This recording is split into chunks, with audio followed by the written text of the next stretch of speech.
মহিষের গোশত নিয়েছি প্রেসার কুকারে রান্না করার জন্য। তো অনেকে বলে প্রেসার কুকারে নাকি কষানো যায় না। কেন কষানো যাবে না?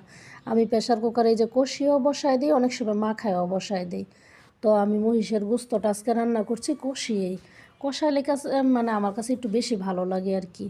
তারপর হচ্ছে দেখেন আমি সুন্দর করে কষিয়ে তারপর আবার ঢাকনা দিয়ে ডেকে দিয়েছিলাম। তারপর আমার কষানো হওয়ার পর আবার আমি ডেকচিতে নামিয়ে ফেলছি। আর ঝোলটা একটু বেশি দিয়েছি। দেখেন আমার মেয়ে কী করছে, ঝোলটা একটু বেশি দিয়েছি কেন, আমার মেয়ে বেশি ঝোল পছন্দ করে। তারপর এদিকে আবার আদা বাটা, রসুন বাটা, পেঁয়াজ কুচি দিয়ে দিলাম। এদিকে আবার আমি একটু পোলাও বসাই দিব, ও আমার মেয়ের পছন্দ। তারপর হচ্ছে গিয়া পোলাওর মধ্যে আমি দুধ দিয়ে দিচ্ছি। দুধ দিলে কিন্তু পোলাওটা খেতে কিন্তু অসাধারণ হয়। আমি সবসময় দুধ দিই। তো সবাই দুধ দিয়ে খেয়ে দেখবেন, অনেক ভালো লাগে। অনেকে দেয় আমি জানি, তবুও বলে দিচ্ছি আর কি।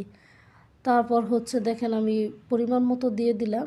দেওয়ার পর আবার এখন আমি একটু নেড়ে চেড়ে দিচ্ছি ভালো করে। আস্তে আস্তে কিন্তু আমার পোলাওটা কিন্তু সুন্দর হয়ে যাচ্ছে। তো এদিকে আমার গোস্তটাও হয়ে যাচ্ছে। ঝোলটা আর একটু কমানোর জন্য চুলায় বসাইছিলাম। এই যে দেখেন পোলাওটা কি সুন্দর হয়েছে। আমার মেয়ের অনেক খিদা ছিল, তারপর কান্নাকাটি করছিল, ওকে জলদি জলদি দিয়ে দিলাম।